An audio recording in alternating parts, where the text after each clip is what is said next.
building a bridge between your highs and your life. When Maria quit cannabis after 15 years, something unexpected happened. Her teenage son, who'd never touched the plant, started sleeping better and his anxiety faded. Coincidence?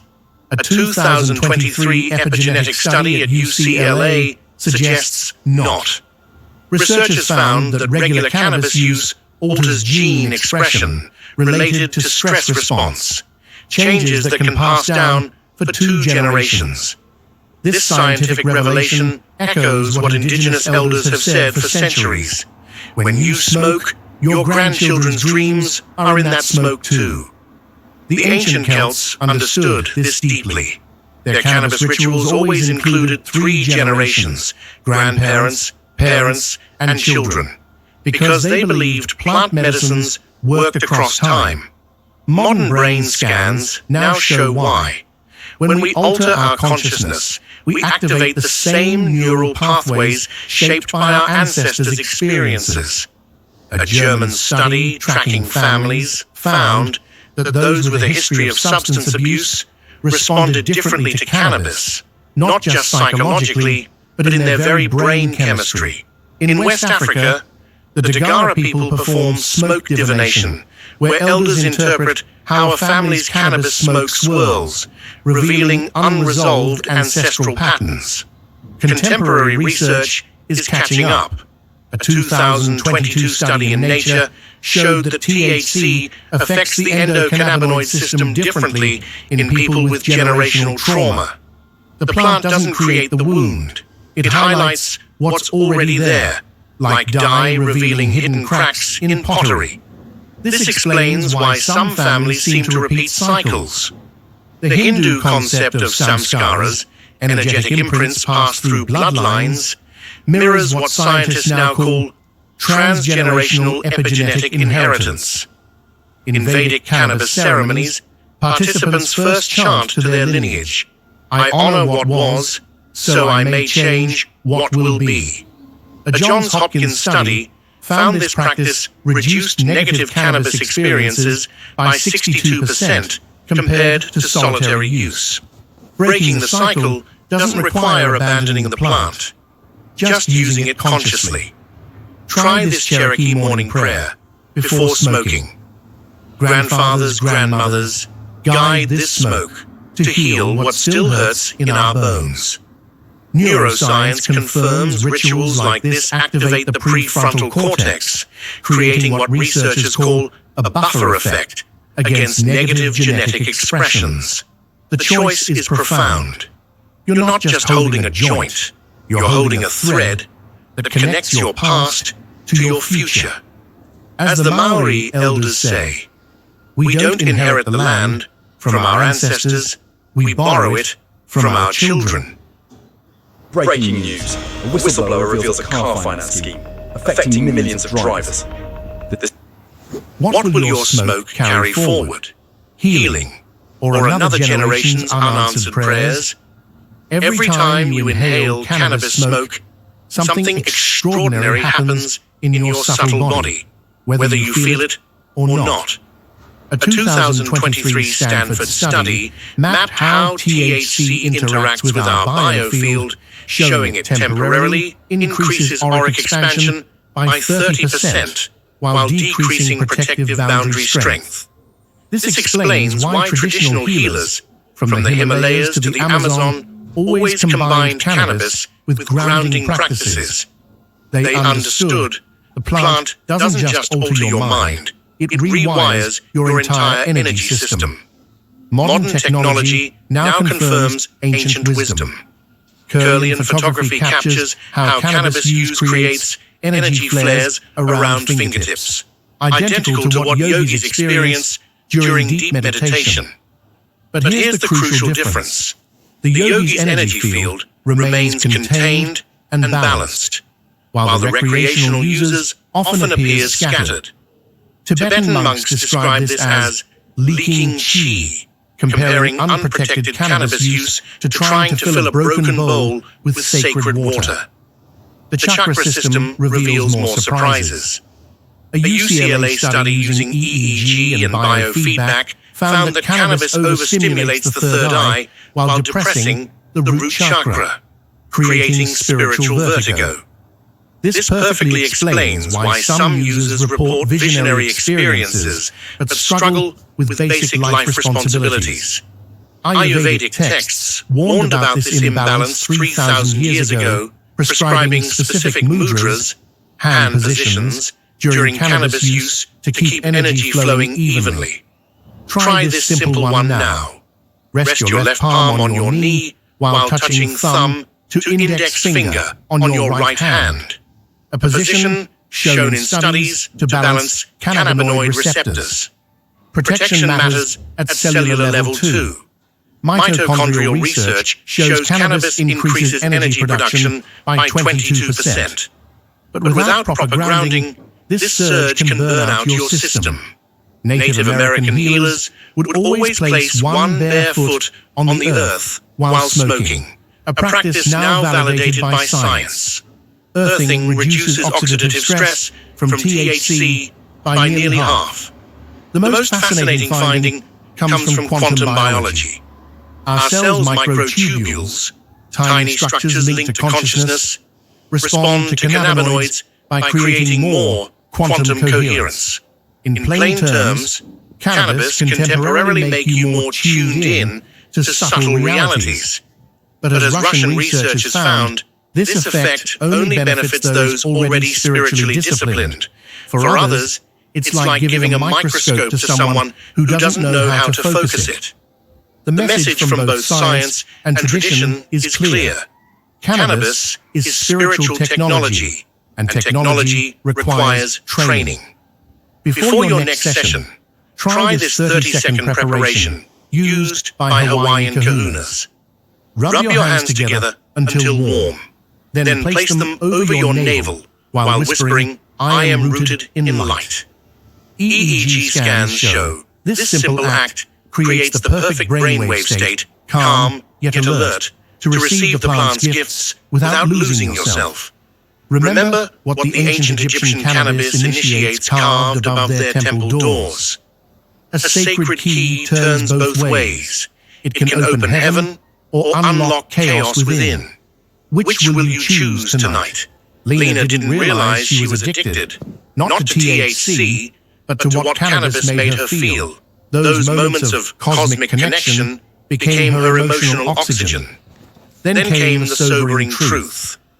A 2024 Johns Hopkins study revealed 68% of long-term spiritual cannabis users couldn't access meditation, prayer, or joy without the plant. This isn't chemical dependency. It's what Tibetan Buddhists call subtle craving, the most dangerous kind because it wears enlightenment's mask. Ancient traditions recognize this trap. The Bhagavad Gita warns about sattvic addiction, when even spiritual practices become chains. Modern brain scans show why. Regular cannabis use trains the brain to release anandamide, the bliss molecule, only when THC is present. Essentially, you're outsourcing your inner peace. Amazonian shamans have a powerful ritual for this. They bury cannabis users up to their necks in earth for hours, forcing them to find stillness without the plant. Extreme? Perhaps, but a UCLA study found just 30 minutes of grounding this way resets endocannabinoid receptors by 40%. The line between tool and crutch is thinner than smoke. Sufi masters teach that any spiritual practice, even breathing exercises, can become addictive if used to escape rather than engage.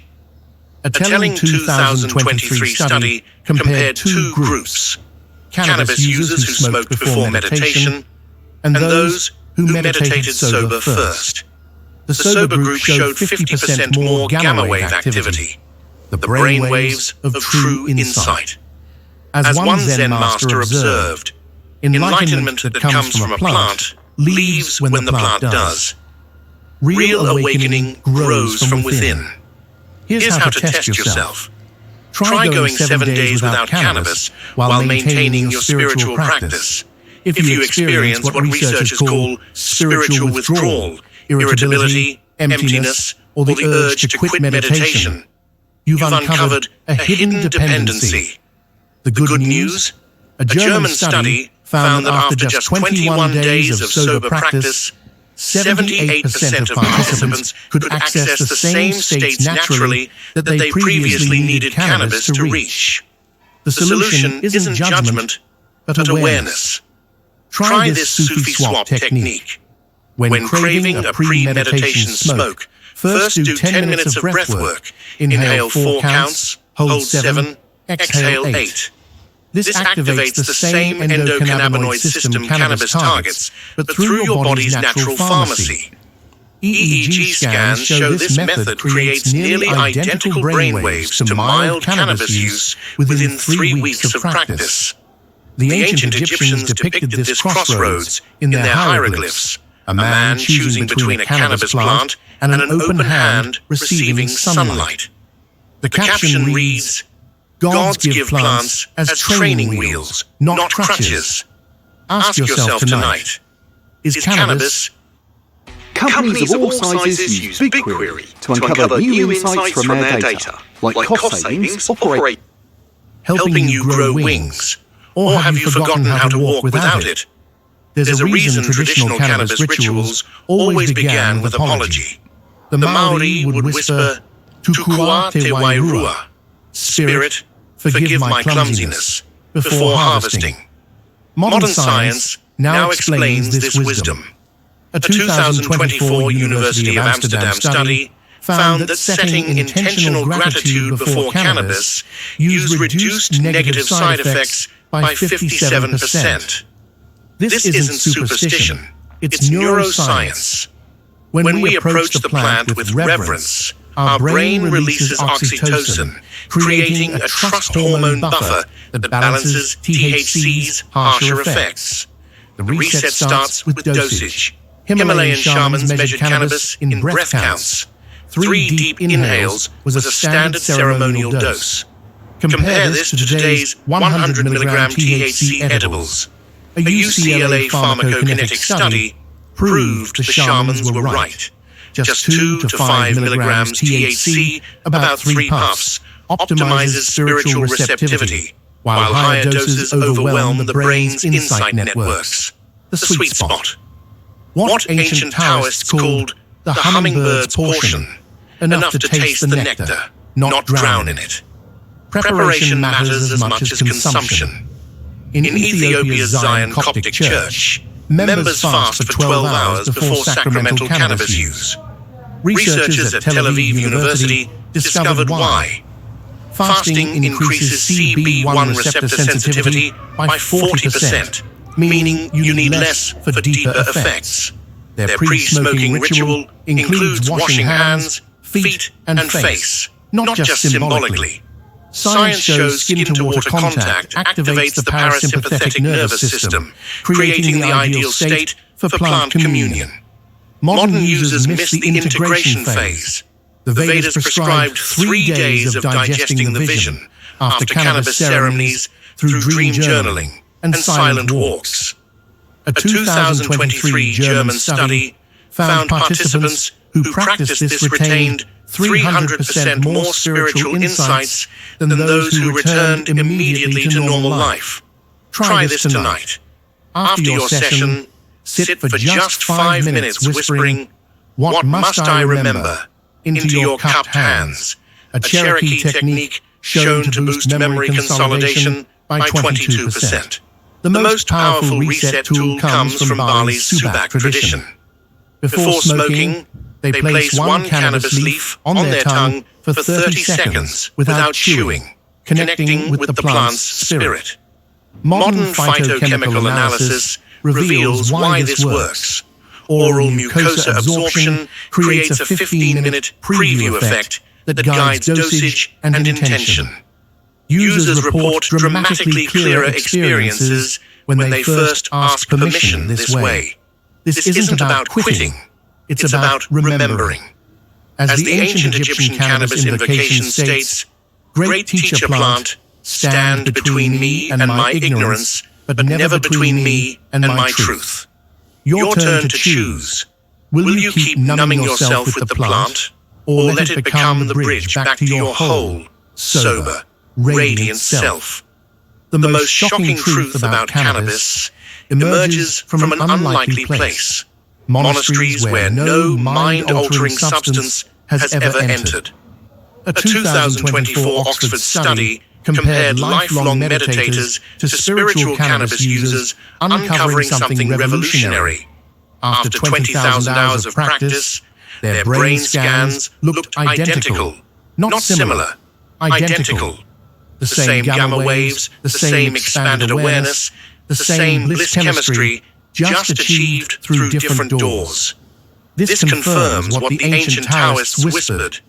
What the plant shows you was always yours. It just borrowed you a mirror. Consider Malik, who smoked daily for enlightenment until a 30-day retreat forced sobriety. On day 28, something miraculous happened.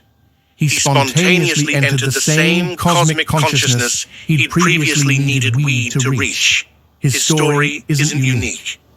Research on Carmelite nuns shows they achieve mystical union brain states through prayer alone, the same states cannabis temporarily mimics.